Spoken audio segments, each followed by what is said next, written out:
Welcome everybody. Today we're going to talk about acids and bases, and in order to do so we really need to do a little bit of review about water, and this is because acid and base reactions and acid and base chemistry almost always occurs in an aqueous solution, so in a water solution.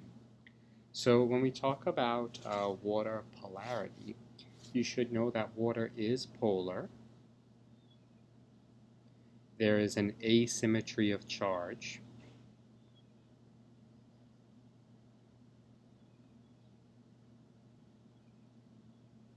Water has a bent shape to it, and you can see that in the electron dot diagram of water. Here it is. And this creates this asymmetry of charge and the polarity of the water. And if we were to draw water as, a whole bunch of them together, we would have the waters interacting through hydrogen bonds, which gives water this high boiling point, and here would be my hydrogen bond. Now, water, the fact that it has a high boiling point, the fact that its solid is less dense than its liquid, give water these really unique properties that allow it to support life. The fact that we are mostly made up of water and that water has such a high boiling point allows us to stay in this liquid form. Our cells contain mostly liquid water. When we dissolve substances in water, two things will either happen.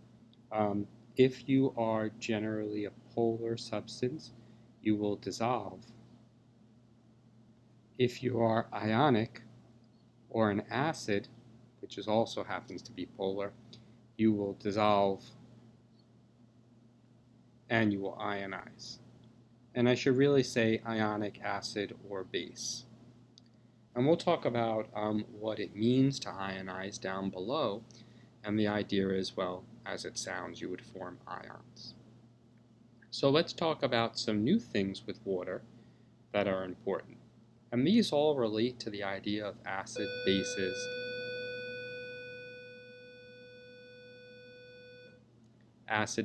and salts. So what happens when an ionic solid dissolves in water? Well, we kind of saw this before when we were doing solutions. If you have a salt, like NaCl for example, and we add it to water, the salt will dissociate. So this process is called dissociation. And basically that means that the ions split up when they're put into water. We could do this with a salt that has a polyatomic ion, and will form, in this case, 3 ions.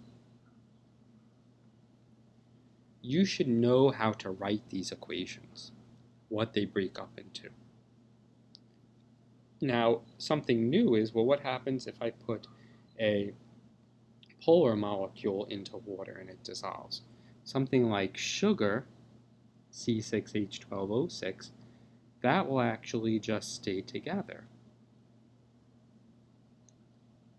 But polar molecules that are acids, like hydrochloric acid, will actually split up into ions, and they call this process ionization.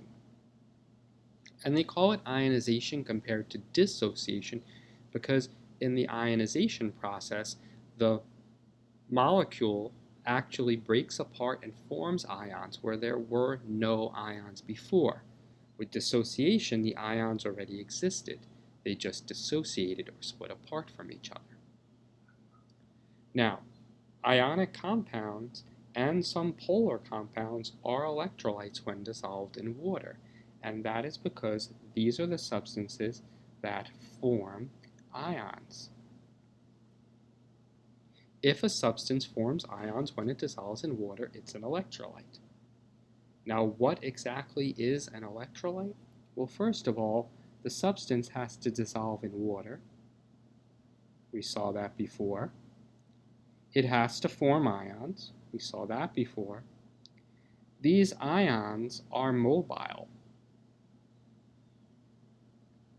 Now, why do they call this an electrolyte? Well, it's because they can conduct electricity.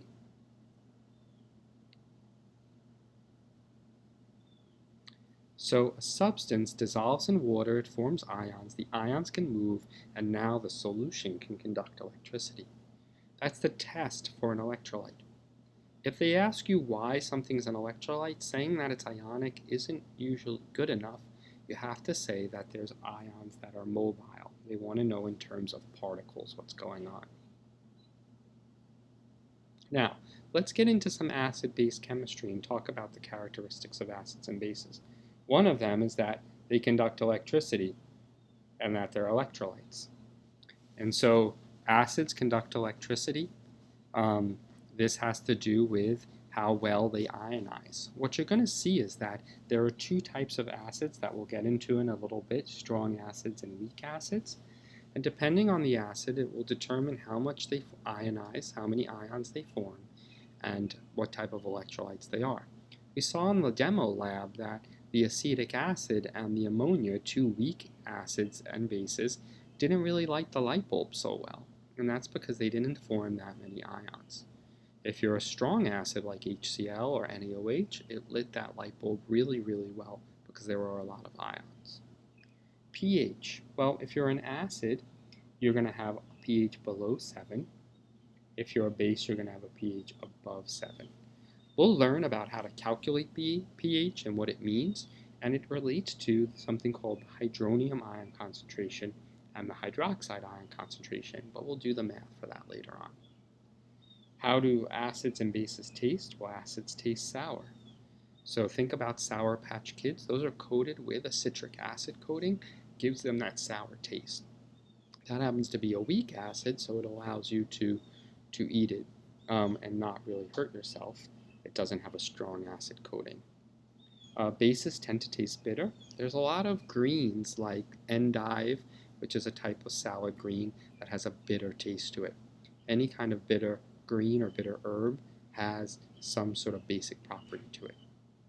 The two indicators that you should memorize for SAT chemistry, you have litmus turning red, litmus turning blue, red if you're an acid, blue if you're in base, phenolphthalein colorless in acid, pink in base.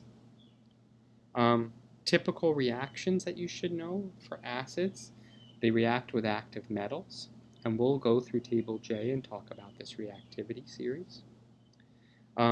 Bases tend to be caustic, meaning that they react with things and cause tissue damage. They feel slippery, and that's because they're actually dissolving some of the coating skin cells. For neutralization, the acids will react with bases. They'll form a salt and they will form water. And the bases will react with acids. They'll form also salt and water. Now, you should know these general characteristics, but you should also know the definitions that I'm going to tell you about acids and bases. And these really revolve around what gives them their properties. Why does an acid behave as it does? What does it do when it dissolves in water? What's the chemistry behind it? And the first definition that describes that is the Arrhenius definition. And so this Arrhenius definition, it is the earliest definition. And the Arrhenius acid, it is a substance that dissolves in water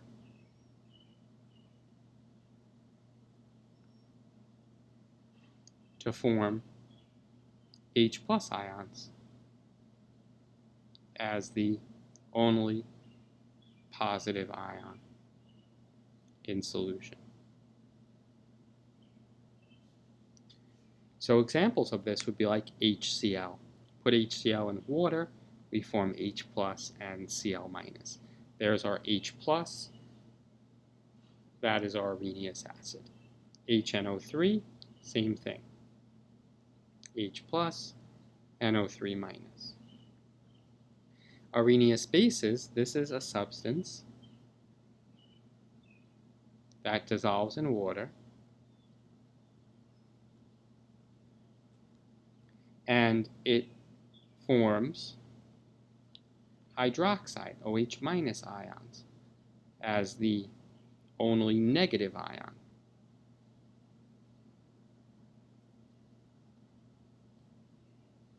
In solution. So these are all of the metallic OHs, all of the metal hydroxides. So like NaOH, Na plus, OH minus. Now be careful, because sometimes they try and trick you and they give you an organic substance like an alcohol, CH3OH, and they want you to say that's a base. But it turns out that this just stays together, and this is not a base. Don't choose it. It has to be a metal hydroxide to be an Arrhenius base. Now, the next definition is called the Bronsted-Lowry definition. The Bronsted-Lowry defines an acid as an H plus ion donor, and a base as an H plus ion acceptor. This is a more broad definition. It includes more substances. They'll use, instead of H plus ion, they'll say proton, because H plus really is a proton. It's lost its electron, and it exists as one proton, but it's also known as an H plus ion.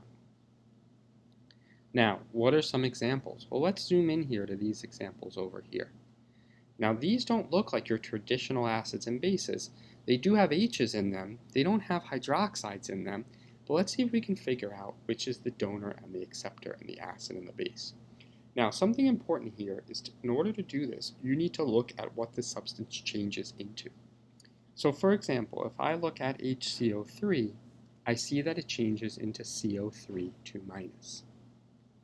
If I look at the other substance, the H2PO4, I see that it changes into H3PO4. How did HCO3- become CO3 2-? Did it gain or lose a hydrogen? Well, it obviously lost a hydrogen. It's missing one. So they say that this would be the donor, so the acid. That would make the next one, the H2PO4, which gained one, the base. Now notice, I have the reaction going in equilibrium. So what if we were to go in reverse? The H3PO4, it lost a hydrogen when it becomes H2PO4-. And so this would act as what's known as the conjugate